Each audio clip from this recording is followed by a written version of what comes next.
for them to. Did you know that the funds weren't available on the check? The account is not under my name, so it's his account. We have funds, but it's his account. So the account was under his name? Correct, And you knew that the funds weren't available? So when we originally turned in the check to them. On June 5th, in 2025, United States, deputies responded to a car dealership after reports of forged checks being used in a $60,000 vehicle purchase attempt.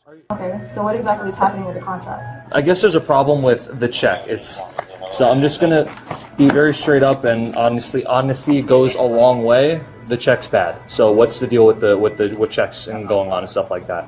What do you mean? The checks used to purchase said vehicle are bad.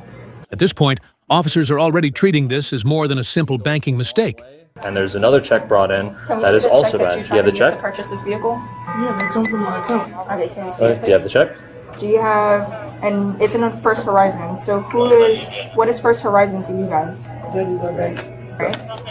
And who's the account holder for it? Joseph is the account holder for that account. That's you? Yeah. That's your ID, please? So in order to sign paper, you're going to need some type of ID. We had already signed the paper. We already did this thing. The bank already. 69? It's already done. Like we're only here collecting another payment. Everything that's been done, do you have all the papers and stuff? From the initial contract review, officers immediately identified multiple inconsistencies in the payment instruments being used. They've already wrote me 2 bad checks, and now they brought me a 3rd check, which we can't verify as well. So all these checks, I called their lender today to see if they could verify that check. She says they have no indication of that check, that it's basically fraudulent. Once the lender confirmed there was no record of the checks, situation escalated from a payment dispute into a potential fraud investigation. Okay. So we also ran her records, of course, and we noticed that she had a prior this type of stuff. Oh, so this is over the down payment of the actual. Yeah. So the actual contract itself, I mean, it's a fundable contract. Like, we have a real approval with the bank. I But just don't have it's a consistent down payment. the whole initial down In payment. order for make the deal to be complete. Correct. It's $9,500, which we've already tried them to get multiple. I said, can you just bring me cash? She goes, I can't do that. It's got to be a cashier's check. When I said a cashier's check is cash. Just go to your bank and pull the money out.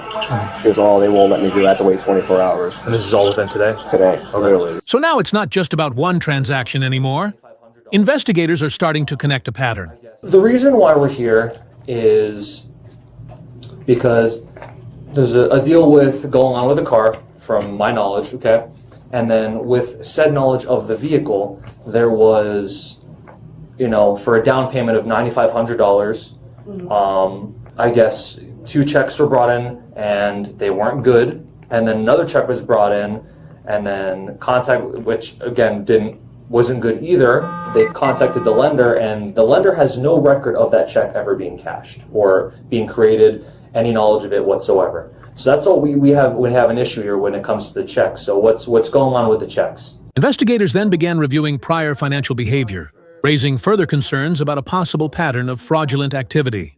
Okay, so we've been trying to buy this car for probably about a month and a half, right? Okay. 3 weeks after they were trying to get approval. 3 weeks after, they called me like, hey, we're good to go. You guys can come and you'll have the deal, whatever. You guys can move forward with picking up the car. Okay. Sure, no problem. Originally it was a $7,000 down payment. Changing the price mid-transaction is exactly what investigators look for in fraud patterns.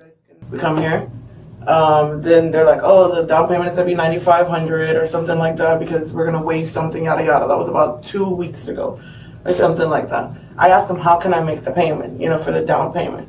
I said, I can bring you a business check. Like, what can I make it? And then I even asked, I said, What began as a routine car purchase quickly shifted into a transaction with repeated changes in price and payment conditions.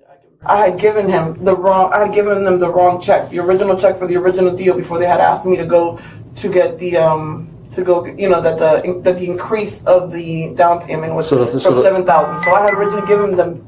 When we were here, we had 2 checks, the one for $7,000 and the one for $9,500. I had given him the wrong check, so I came back and I brought him the correct check with the original down payment amount of $9,500. Okay, and that was on Thursday. That was on Thursday. So you brought 2 checks. Yeah. So. And what was the lender for the checks? During document verification, officers found conflicting explanations regarding which check was valid and which payment was actually authorized. For them to. Did you know that the funds weren't available on the check? The account is not under my name. So it's his account. We have funds. We had funds spent in his So the account. account was under his name, Correct. And there's and you knew that the funds weren't available. So under we his had, name. when we originally turned in the check to them on Saturday, we knew the funds weren't available. They told me they were going to hold the check for a couple of days. I asked them, can I pay you with a business check? And they told me, hey, the funds are going to, the check's going to be deposited on Monday. During questioning, officers directly addressed the issue of available funds and responsibility for the account in question. Where did you get the second check? Huh? Where did you get that second check from? From the bank. So the first check, we print our checks. We use QuickBooks to print our check from our business account. And we have multiple accounts. We have First Horizon, we have Sophie, we have multiple accounts. So we use QuickBooks whenever we're going to pay a vendor, we print out the check. So that's where that came from. I gave them the option today. Like I said, because they were like, we're not going to, let's avoid the whole check thing because obviously it takes them a few days for them to know the check cleared or whatever. No. Because when explanations start changing, officers stop listening and start documenting. I said, I can bring you some cash. What do you want to do? Do you want me to bring you some cash? And, I'll bring some cash today and the remaining tomorrow when the rest of the funds clear? Or what do you want to do? And he was like, the tall gentleman, he said, it's cool, yeah, I'm good with, with doing that. That's what he said originally. So I said, okay, let's do that. Then he came back to me and he said, no, I think we're good. In the end, what started as a simple car purchase turned into a felony forgery case. And in the U.S., bad checks don't buy cars, they buy charges.